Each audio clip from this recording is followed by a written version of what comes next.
Daniel Deak Roh is the Principal Director, acting within the Office of Special Operations and Combating Terrorism of the Office of the Secretary of Defense, or DASD, for Special Operations and Low Intensity Conflict, or SOLI.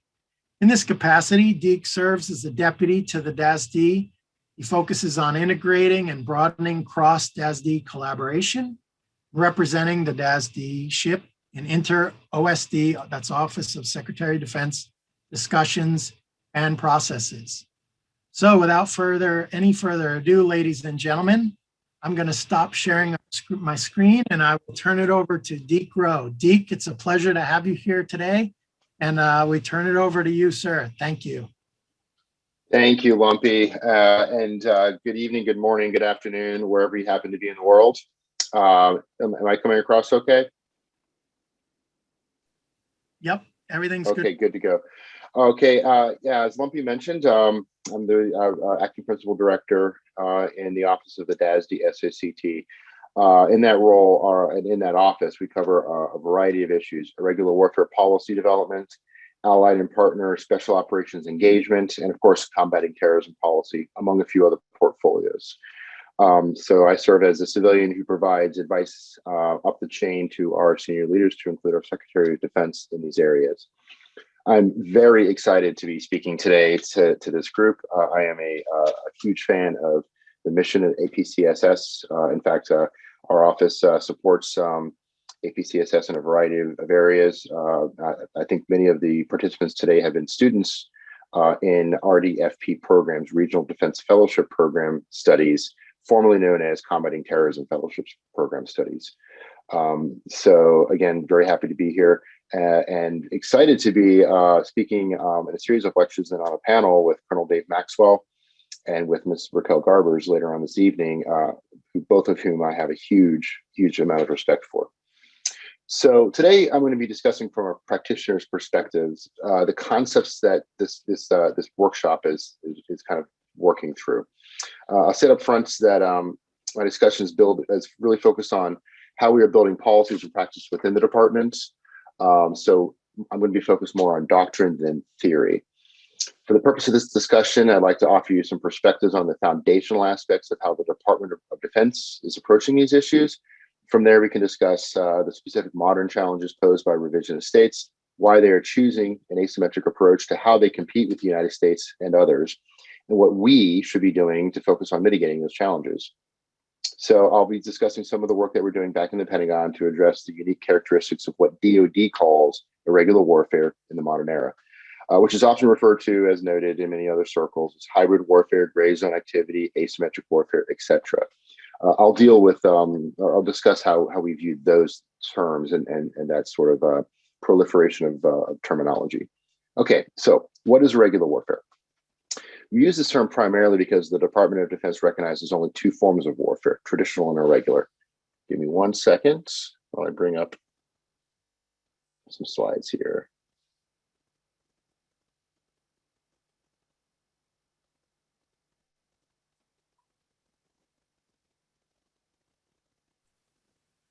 Okay, technology is wonderful. So what is irregular warfare? The Department of Defense defines it as a struggle among state and non-state actors to influence populations and affect legitimacy. For those of you who are familiar with DoD doctrine, this is actually an updated term than what we used to call it. But it's broadly, and actually it's a trimmed down term from the Coin era. But broadly, it deals with something that's other than traditional warfare. So for those who are familiar with Clausewitz's concept of the trinity of actors in war: the government, the military, and the population, and how the relationships between these actors work, then you are mostly familiar with the base concept of how we define conflict and war. These three actors are the primary drivers towards the outcome of any conflict. As defined in our joint doctrine, traditional warfare is focused on military domination of an adversary. Again, it's the military focused on influencing the government. This is a well understood Western concept of warfare in the Westphalian context. When two or more states cannot find a political outcome through normal discourse, one or more of those states will revert to conflict to settle the issue. In this construct, states have a monopoly on violence against other states and will use military violence for the purpose of compellence and domination, forcing the government of its adversary to bow to its will or be destroyed in the process. Conversely, regular warfare focuses on a struggle for legitimacy and influence over the population and is more aptly defined by the relationship between the government and the population. Rather than compel an adversary's government through pure military force, IW leverages the population and key decision makers to influence the outcome of a conflict.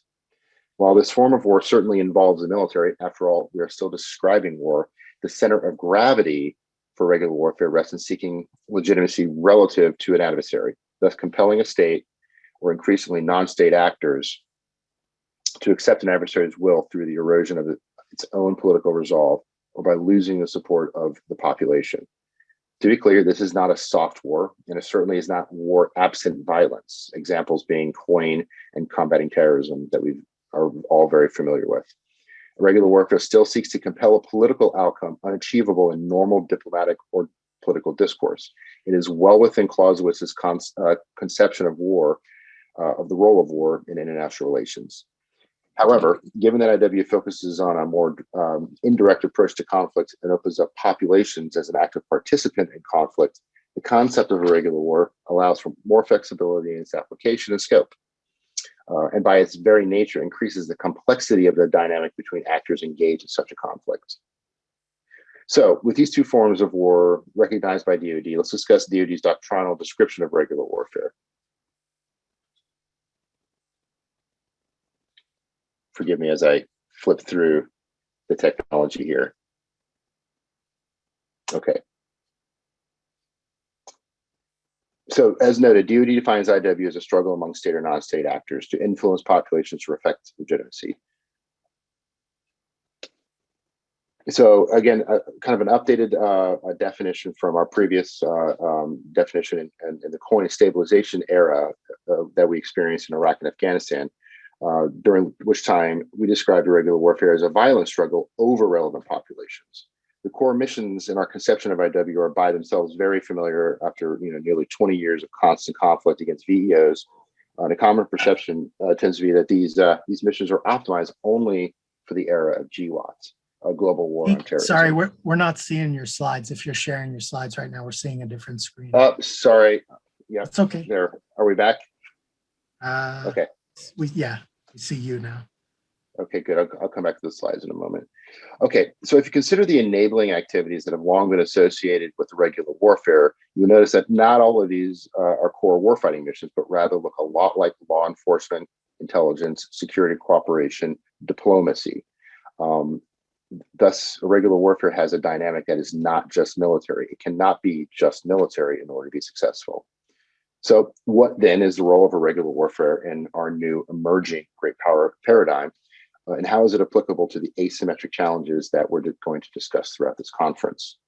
Okay, after the events of the past decade involving Russian asymmetric aggression against its neighbors, Iranian proxy conflict, and Chinese malign influence, we're now very clearly in a security environment that is far more complex than the counterterrorism paradigm that the United States and our partners and allies have focused on since 2001. While we have focused our efforts since 9/11 towards protecting our homeland and combating the enduring threat of violent extremist organizations abroad, revisionist competitors in Moscow, in Beijing, in Tehran have been very busy redefining what it means to conduct irregular warfare or asymmetric action in the modern era. This rise of interstate competition, and particularly our adversaries or our competitors' irregular approaches to this competition, represents an inflection point for the United States, the Department of Defense in particular, but I would argue with all of our partners and allies. So as the United States seeks to maintain its uncontested conventional military overmatch, our competitors will increasingly seek advantage outside of the Westphalian understanding of norms of war and peace. Instead, they're going to seek to short circuit that overmatch without directly engaging our preferred well-honed method of war. I would characterize that as mass, overwhelming technological prowess, unmatched command and control. Stated differently, these states have deliberately chosen to exploit the seams in our approach to deterrence, and this is something that we all need to address. Okay, so for the United States, the cornerstone of our approach to this rising great power competition remains our national defense strategy. So for the past 2.5 years, the NDS has delivered an uncommon moment of strategic focus, primarily due to its clear-eyed view of the threats we face as a nation and across our systems of alliances and partnerships. Its emphasis on building high-end readiness and increasing lethality has redoubled our focus in the department and on deterring conventional threats from near-peer competitors. This strategy is also very clear that where we are not in a formal state of war with these competitors, we are actively engaged in another form of interaction that the Department of Defense has chosen to call competition. That we haven't defined competition, but we are certainly in competition. And I will be getting back to the slides momentarily. So while our focus on maintaining high-end deterrence is essential to our sustained dominance in the event of conflict, our challenges simply cannot be addressed through conventional deterrence alone. And I'll tell you that DoD has lacked focus on this area before. One second.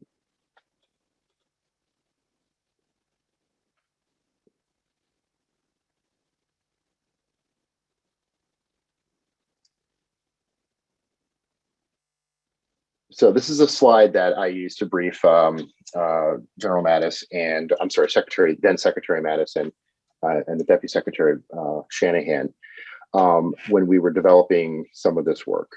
So here's the problem statement we have.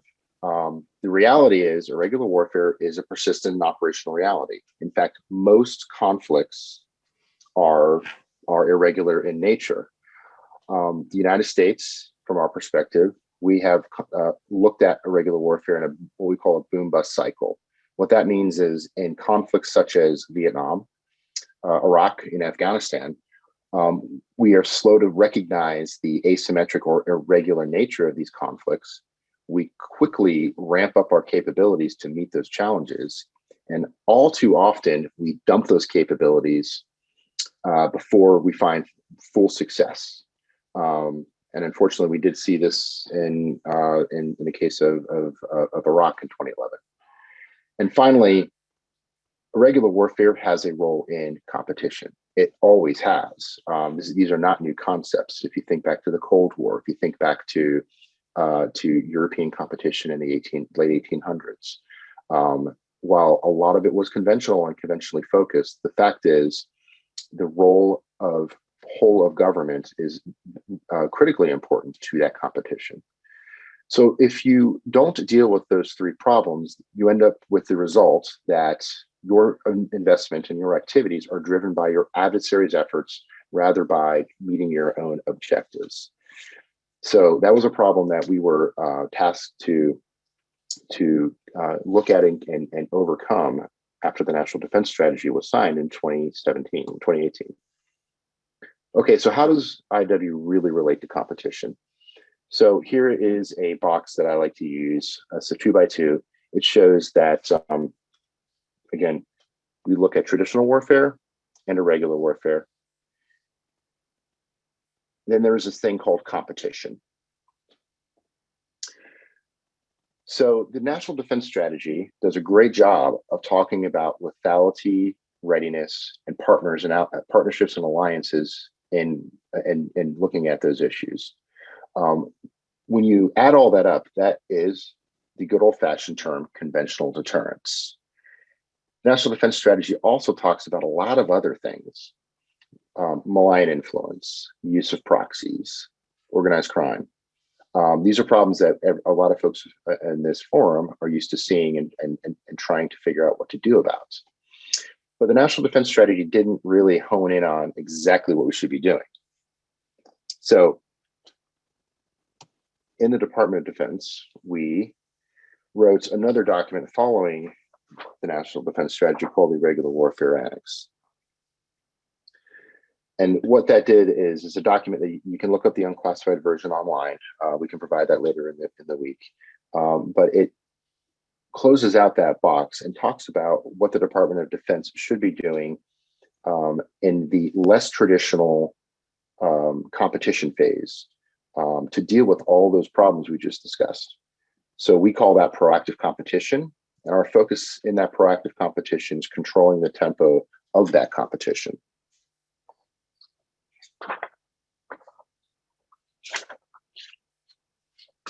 So as noted, the department has a lot of tools to work in all of these areas. What must happen is we need to drive the department to meet the full range of challenges that it expects to face rather than resting on our existing capabilities or existing conventional capabilities and hoping we're not challenged asymmetrically. And that conclusion, frankly, has been proven false already.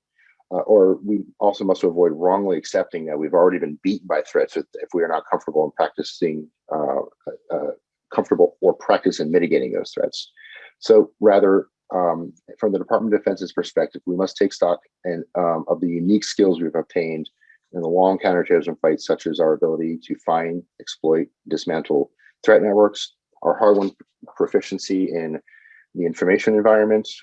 We have to then translate those skills into proactive new methodologies that challenge our competitors' strategies.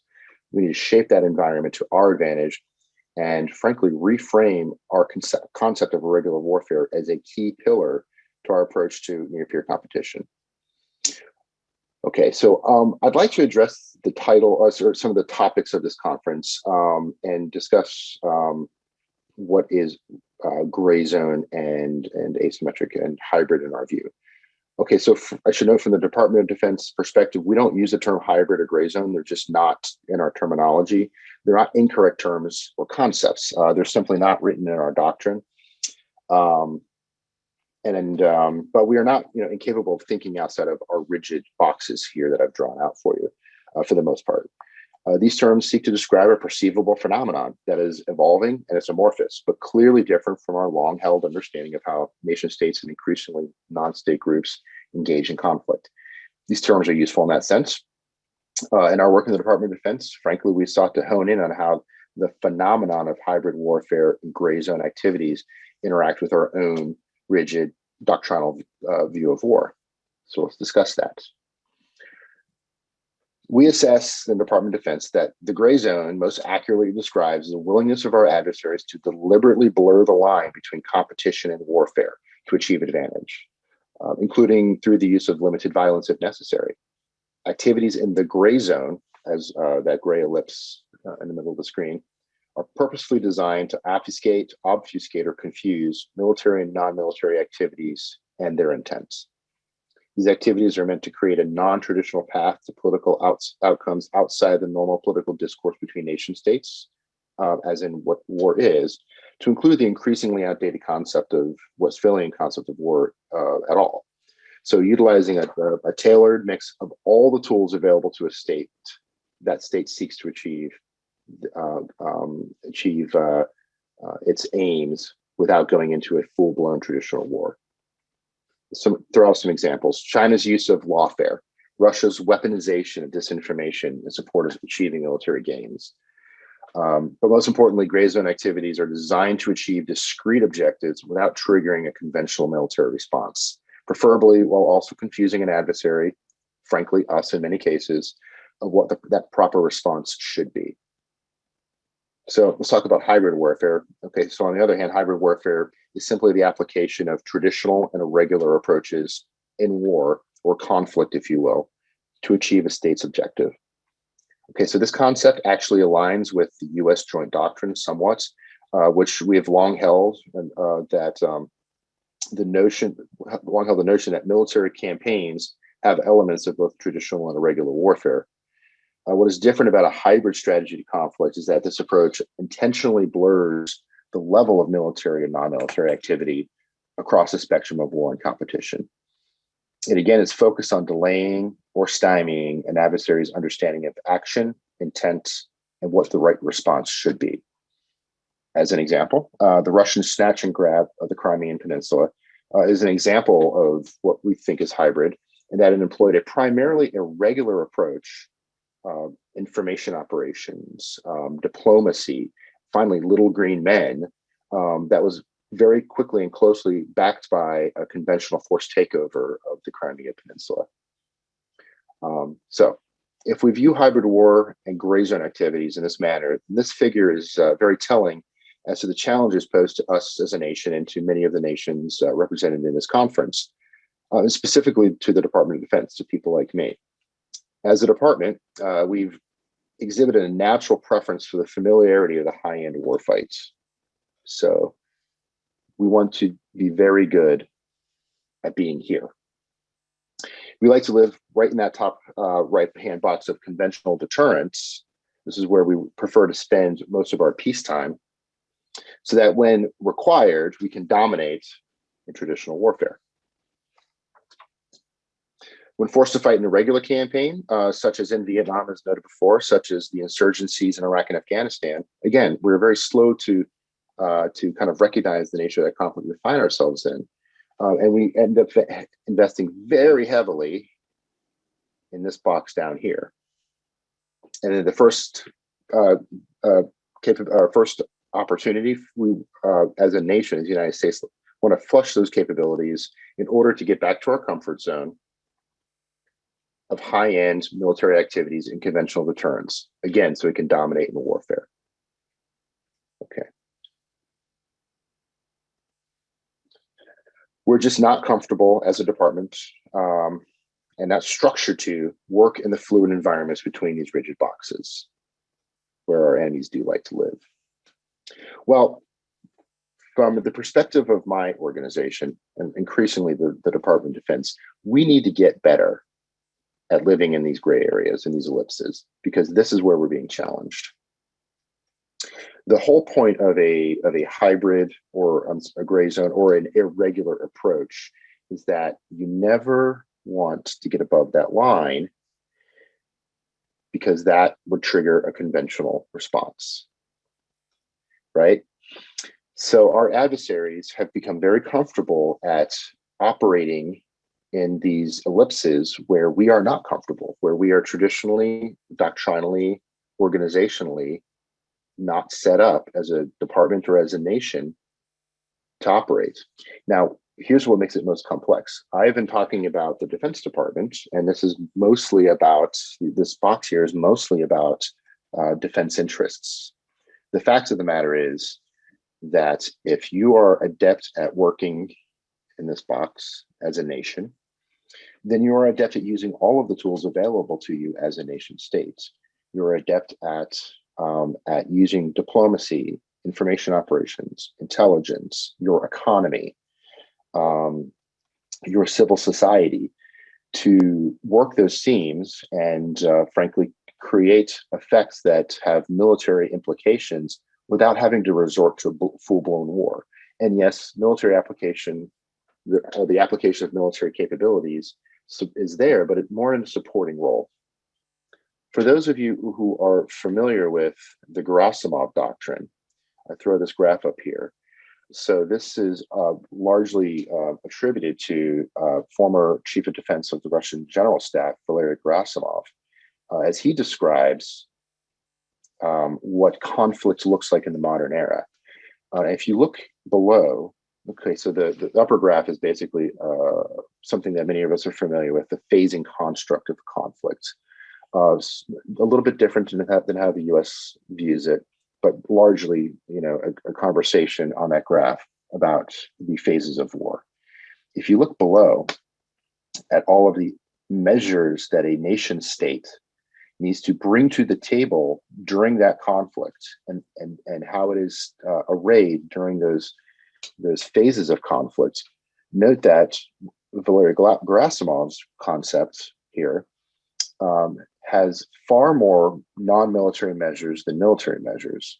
In fact, right in the middle of the graph, it says correlation of non-military to military measures is 4-to-1.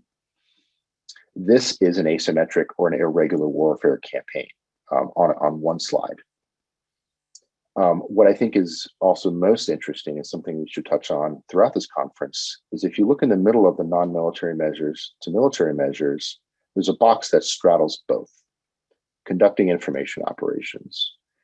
So information operations is probably familiar to many out there. For those who are not so familiar with it, it talks about a wide variety of activities. could be military, could be diplomatic, but it is shaping the information environment, shaping the information that people receive. If the purpose of irregular warfare is to shape perceptions, is to influence people, or increase or decrease legitimacy, information operations is one of your best tools. Okay, whoops, sorry.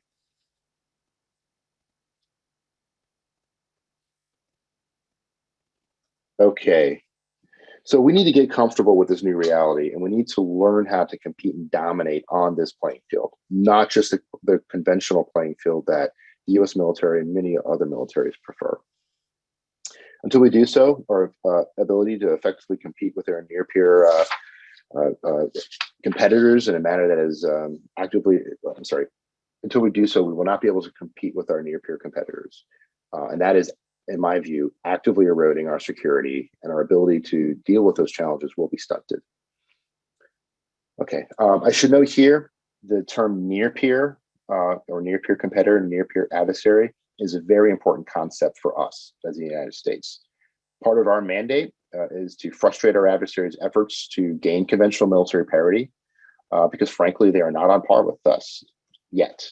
So as a result, the United States and our allies and our partners must make hard decisions now, today, to prevent that eventuality in the future. So we need to work to keep our adversaries locked in a cycle of competition that's advantageous to our shared interest and not theirs. So when I speak of a nation state or non-nation state being very good at living inside these ellipses, living inside this ambiguity, using all levers of power, I also mean our nations need to be able to do that. Okay, we already have some very clear advantages in this sense. Revisionist powers and competitors have long viewed America's soft power capabilities as a critical threat to their interests, fearing the moderating influences of open society, open press, free market, and stable democratic elections. I would add that that is the same for our partnerships, our partners and our allies globally. So our unique system of alliances and partnerships around the world is frankly one of our shared strongest assets, one that no revisionist power or rogue regime can match. And finally, we in DoD are broadly coming to the conclusion that frankly our special operations community has long known, that the United States is as reliant on our allies and our partners as they are reliant on us. One of the things that we fear is that our adversaries, competitors, if you will, are seeking very slowly to undermine your belief that America, the United States, supports your freedom, your security as an underpinning of our own security and freedom. And that's a very important message that I think needs to resonate with as we in the United States have these conversations, is that we still maintain the importance of your partner and ally security as part of the global architecture. So this new environment and great power competition is unlike previous challenges in the Cold War, in our counterterrorism campaigns, and frankly, we in DoD are coming to a more solid position and ready to engage with our allies and partners bilaterally in alliances and partnerships to explore where we can operate in concert, share burden where is necessary, and complement each other's approaches to competition. I'd like to add one other slide here. This is a slide that we put together that shows the kind of the broader value that an approach to irregular warfare brings to the table. This is something that we are coming to grips with in the Department of Defense as we think about the future of defense strategy, as we look at these challenges that I've just described over the past few minutes here. So again, our concept of irregular warfare is to dictate the character, scope, intensity, and terms of competition to our adversaries, not have that dictated upon us. The tool sets that DoD brings in concert with the broader interagency, with our State Department, with our Department of State Department, with our intelligence community, Justice Department, law enforcement agencies. We can create a lot of strategic operational lines of efforts. It is very important for us as a department that we are seek to secure the U.S. as a partner of choice through all of our peacetime and counterterrorism activities. We think it's incredibly important that if conflict is inevitable, that we use our capabilities prior to conflict to set the transition to conflict, building networks, imposing costs on our competitors, working with partners and allies to secure access and placement, creating dilemmas that deter further aggression. Our concept of winning without fighting is about, again, using those tools short of armed conflict to off-ramp or create those dilemmas that prevent our competitors from bringing us to a place where we don't want to be. Stability operations and stability in fragile regions has long been a core irregular warfare mission, and will become increasingly important as we compete for partners and adversary, or partners and allies in other parts of the world. And finally, it is unfortunate and just an enduring nature of human existence that conflict will happen. There's still a role for irregular approaches in that conflict that create advantage, hopefully off-ramp that conflict. So when I say off-ramp, create dilemmas for our adversaries to take a different approach. So as we are in the Department of Defense are finalizing our approach and doctrine, and get back to the screen here. Okay, as we in the Department of Defense are finalizing our approach to this in doctrine, and with the new administration who's coming on board and rethinking their approach to defense policy and strategy, these are areas where we're going to continue to work and develop in concert with partners on a global basis. So with that, I was actually thinking of doing questions and answers, and what we will be happy to save those, and a question of what are concrete dilemmas. So I'll just take that one. So that's a good point.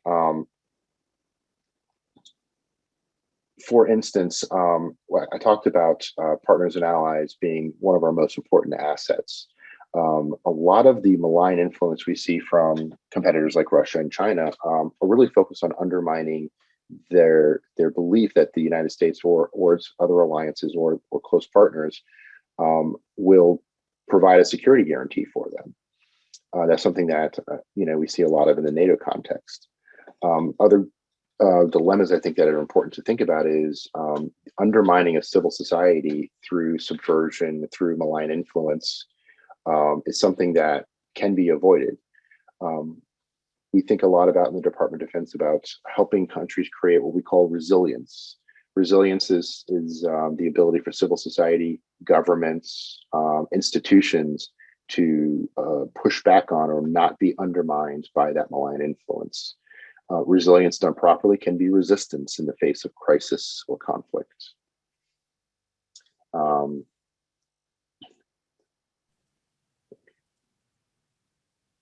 My apologies. Yes. No, you're good. So you're quite ahead of your the schedule, which is totally fine. We do have quite a few questions in the box. Would you like to field some of them now, or would you rather hold off till the combined Q&A with the other panelists? Yeah, I could still happy to deal with a few of them now, specific to this briefing. I actually was planning on about 30 minutes, 30 to 35 minutes anyhow. Sure. So I'm happy to rattle off a few.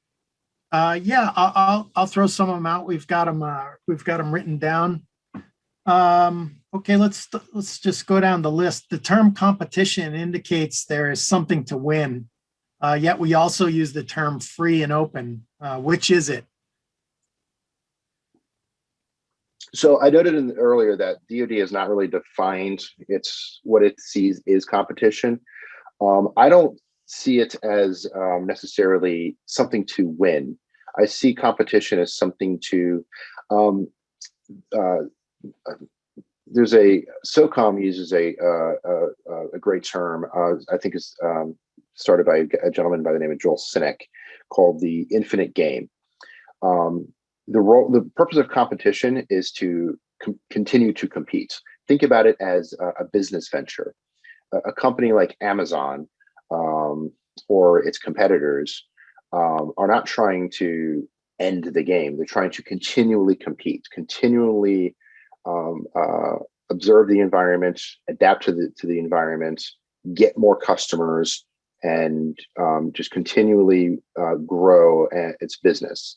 So I think in terms of competition in this sense, we're trying to grow security. We're trying to grow stability. We're trying to grow a common understanding of the norms and rules of the international environment so that we avoid conflicts. And that competition can take many different forms. It can happen on many different levels. In the DoD sense, the high-end conventional role for competition is deterrence. Deterrence is something we're very familiar with in the Cold War. But again, it's only kind of one part of it. We need to also, compete where our competitors have asymmetric advantage, or in a business term, well, let's call it asymmetric advantage, which is that sort of that again, that area between peace and war, between military activity and other activities. And if that's where the competition is, we need to be better at that competition. We need to focus our policies, our capabilities towards managing those problems that we would not choose for ourselves, but our competitors, who could be our adversaries in the future, choose to employ. Great. Yeah, there was quite a few questions about, do we need to define competition? Is that the first step before we move on to these other things? But I think you addressed that one pretty well. There was one question about space. Is there any integration with your office or any of the things that you are doing regarding IW as they relate to space? And is this competition, irregular warfare? Are there any red lines that we're looking at or we're drawing regarding irregular warfare and space? So that's over to you. Yeah, interesting you should bring that up. Yes, we are actually speaking with, or have had a lot of conversations with our friends in Space Force and space policy offices who are looking at the challenges of.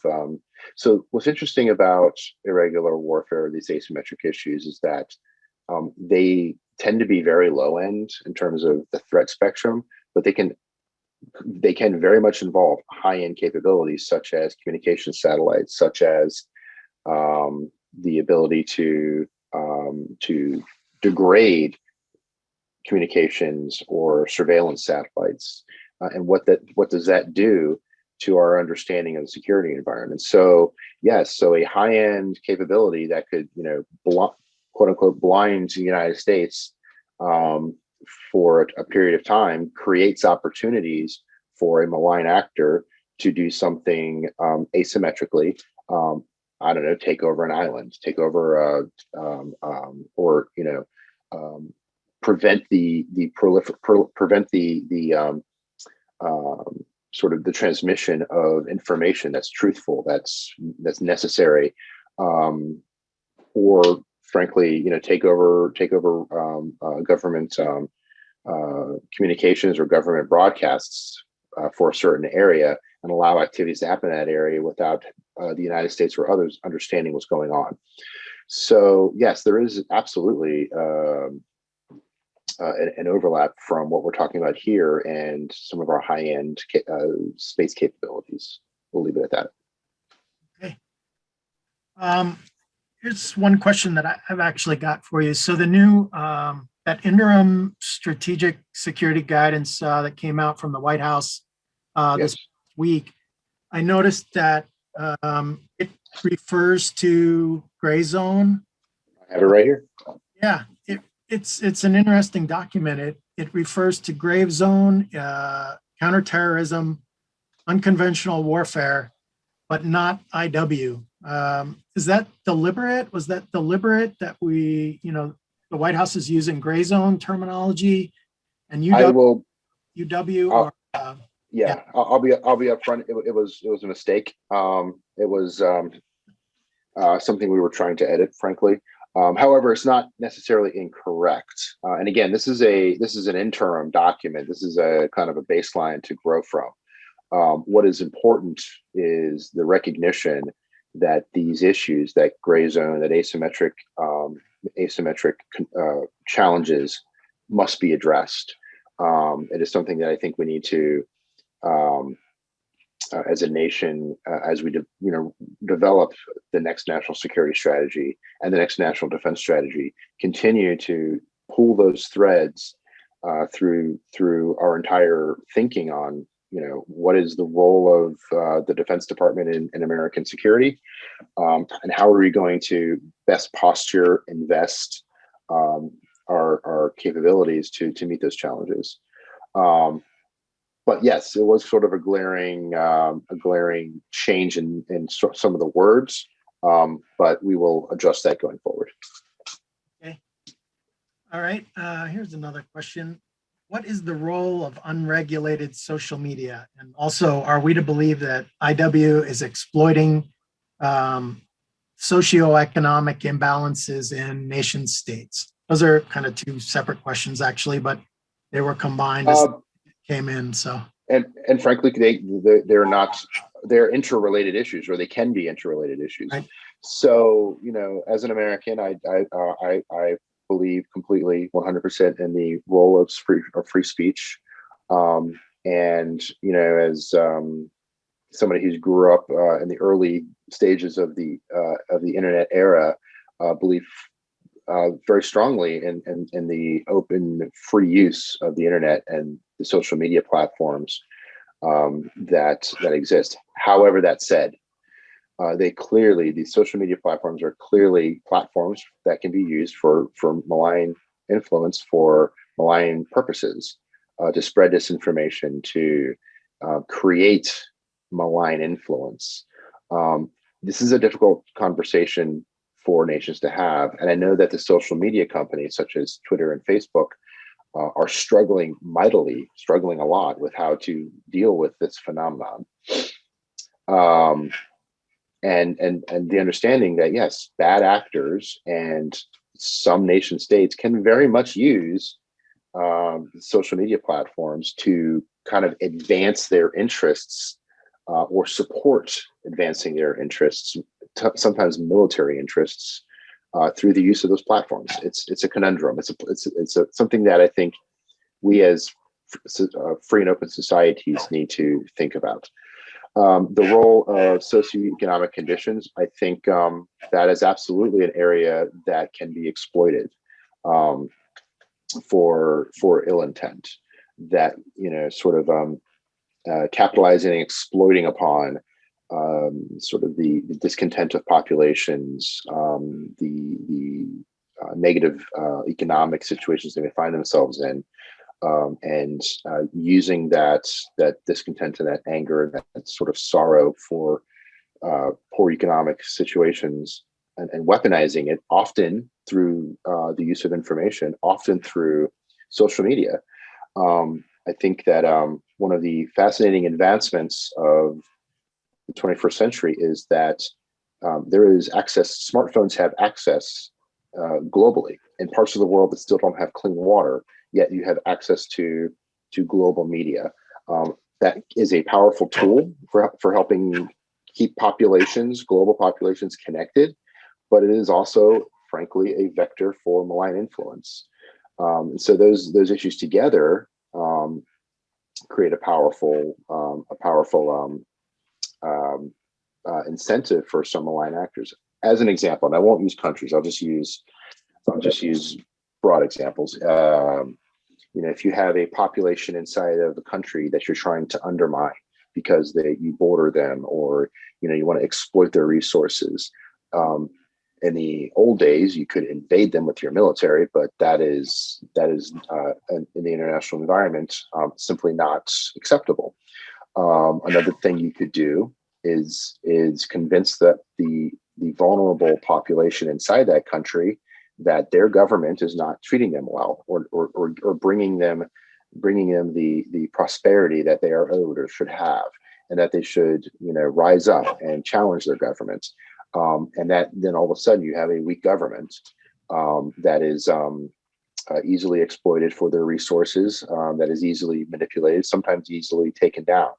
And again, I'm not going to use examples, but we have seen this in the Africa region. We have seen this in Southeast Asia. We've seen this to a limited extent in post-Cold War Europe.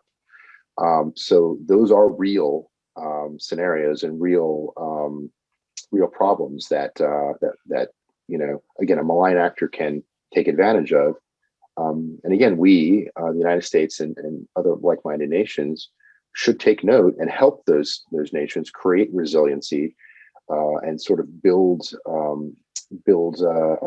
tools against that kind of influence. Ladies and gentlemen, for all those, there's quite a few questions out there about what's DoD's role, what is the role of other agencies in the United States government or other entities in the U.S. I'm going to save those types of questions for the end of the day. Way we get some all of our panelists involved with answering those, because I think we'll have a pretty fruitful, diverse set of answers to that one. One more for you, Deak, and then we'll probably just take a break early. But this one's from a Special Operations Forces officer at U.S. Indo-PACOM. That's U.S. Indo-Pacific Command, for those of you not familiar with this part of the world, this region here. And he says, there is a strain of thought among many of my conventional counterparts that competition is a byword for deter or prevail in traditional armed conflict.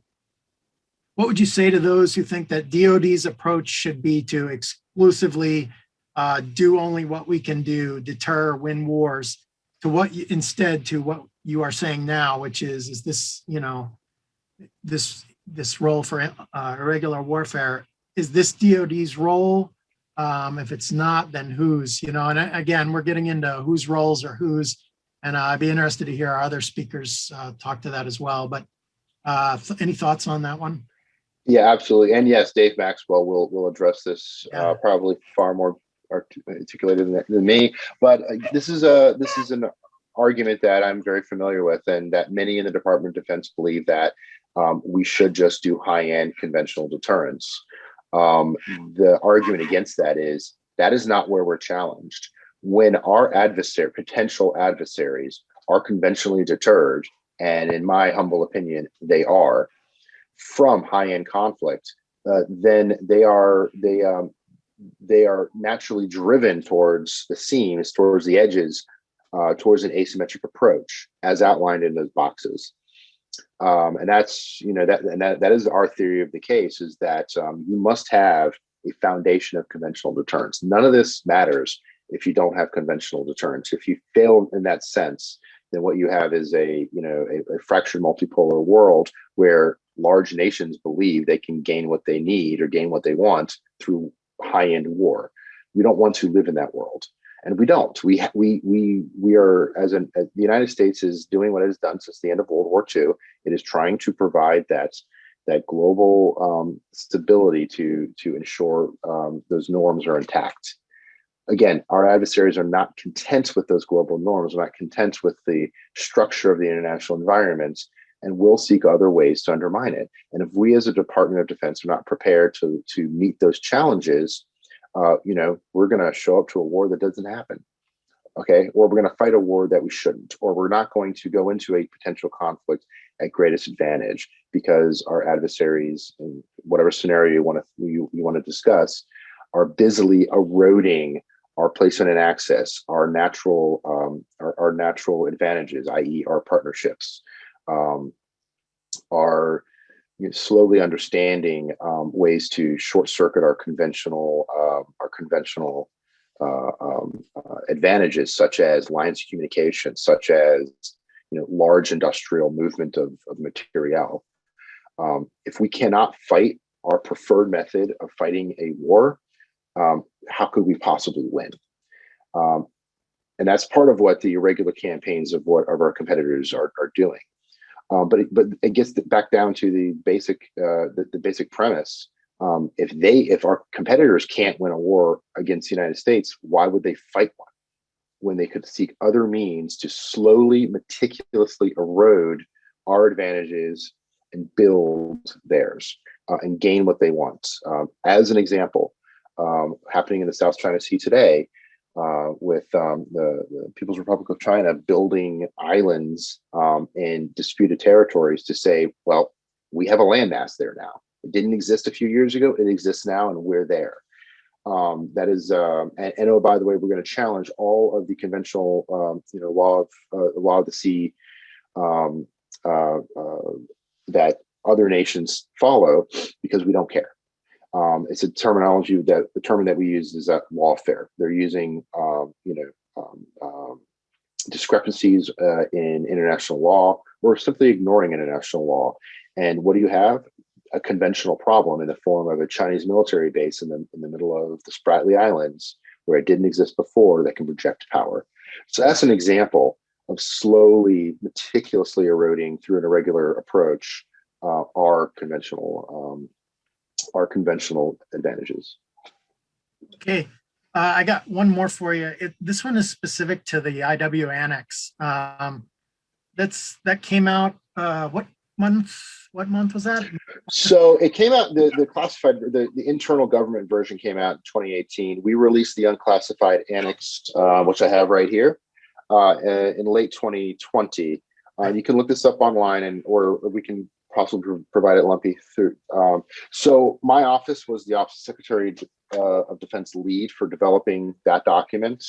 That's what we do, and happy to answer any questions on it. Yeah, so the question I had for you, so it's been out, I don't know, let's say 6 months, give or take. Yeah. One of the things that the annex tries to emphasize is that this is a whole of DoD effort initiative. This is not just a soft thing. Correct. Which, many people, when you say irregular warfare, their mind turns to, this is a special operations thing.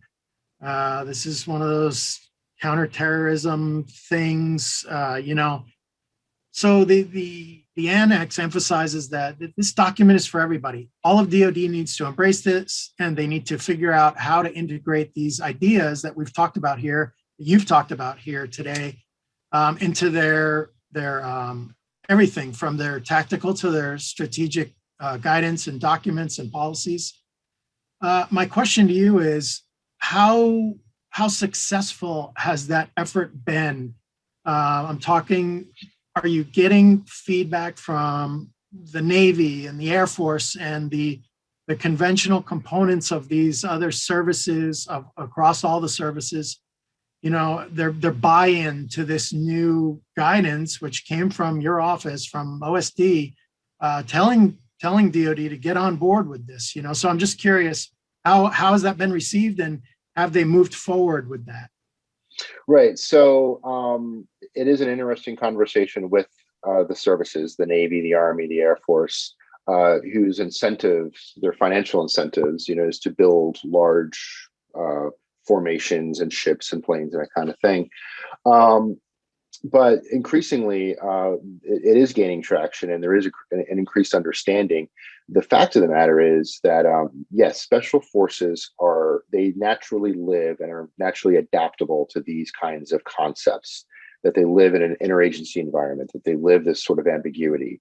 But the reality is, especially over the past 20 years, the irregular wars that we have fought, and frankly, if you talk about our wars in Afghanistan, stability operations, and combating terrorism, those are by definition irregular wars. They're not against nation states.